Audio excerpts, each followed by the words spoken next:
the wing bone off my gobbler.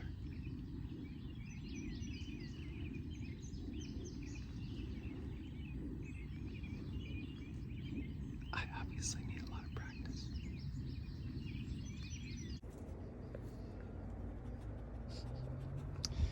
All right, I'm actually making a wingbone call this year. I've been wanting to do it for a while and didn't get any turkeys last year.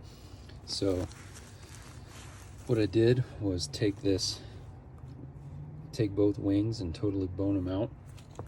And you end up with, basically, if you're familiar with eating chicken wings, you got your drumstick portion there, and then two separate bones for the wing part, and it'll end up making a trumpet shape.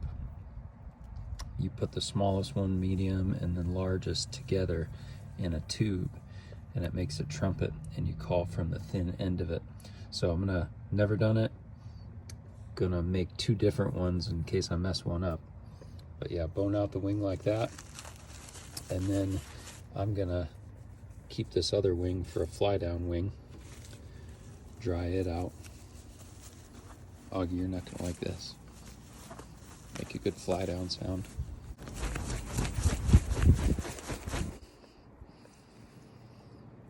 Probably won't hardly ever carry it with me unless I know we're going on like a roost hunt. But it'll be fun. Beautiful barring on this bird. His tail fan was really barred too.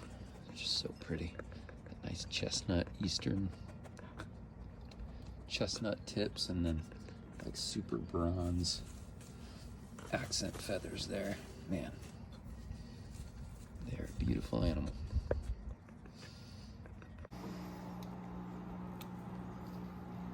All right, so first simmer down here. Got borax and dawn in there.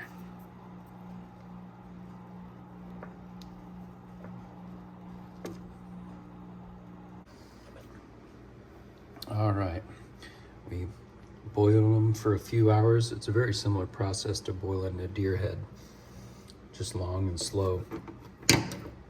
There's 3 straight out of the pot, and then here's 3 that have been scraped and cleaned up and are pretty much ready to go.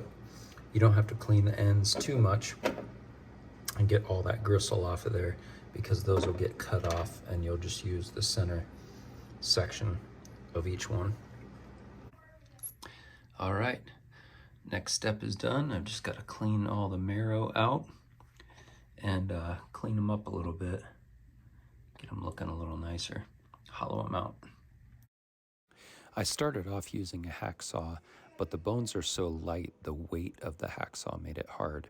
So I actually took the blade off of it and just held it in my hand and made smaller cuts, and that worked really well. All right, they're all cleaned up and mostly cleaned out. I gotta do a little finishing on that, and then that's what they'll look like.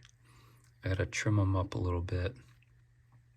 This is a little wide here, so I'll cut these 2 back so they fit into that piece a little more naturally. And then this one might be a little long too flared out on the end, so I'll trim it back a little bit so that it fits a little more naturally into the bigger part of the next one. So I think it'll probably end up being about that length.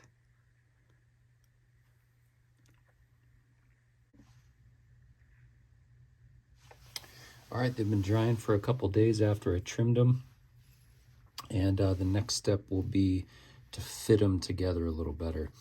Now that I trimmed them, the small part actually fits into this medium, but I need to scarf out the inside of this a little bit or trim out some rough edges to get it to spin the way I want, because you want that mouthpiece flat, but then I want it to end up being a kind of nice smooth curve that all looks the same way.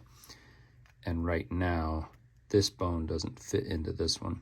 So I gotta smooth out the inside of this, trim off the outside of the next one a little bit,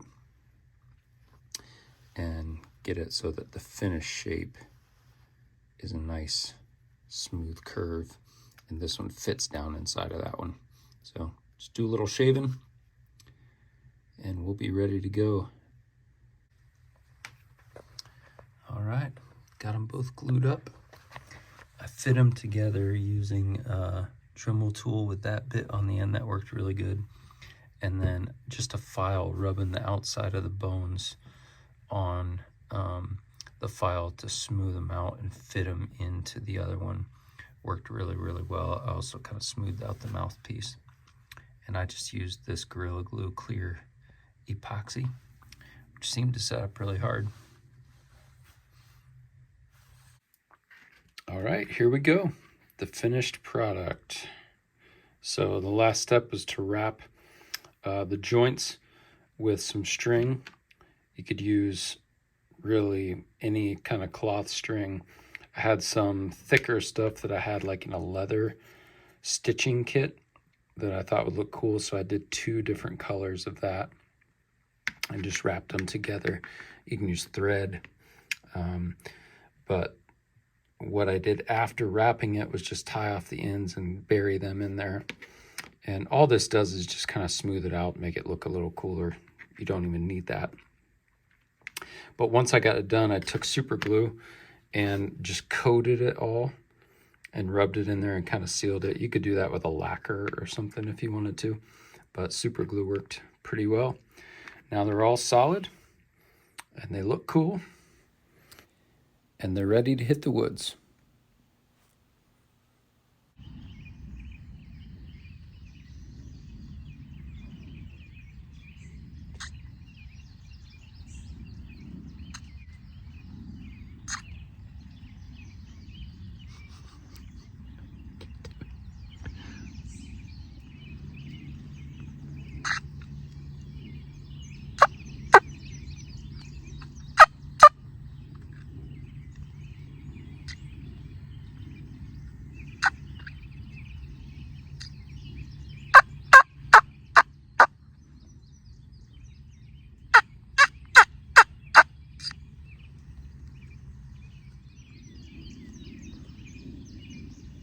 Maybe next year I'll be able to actually use it.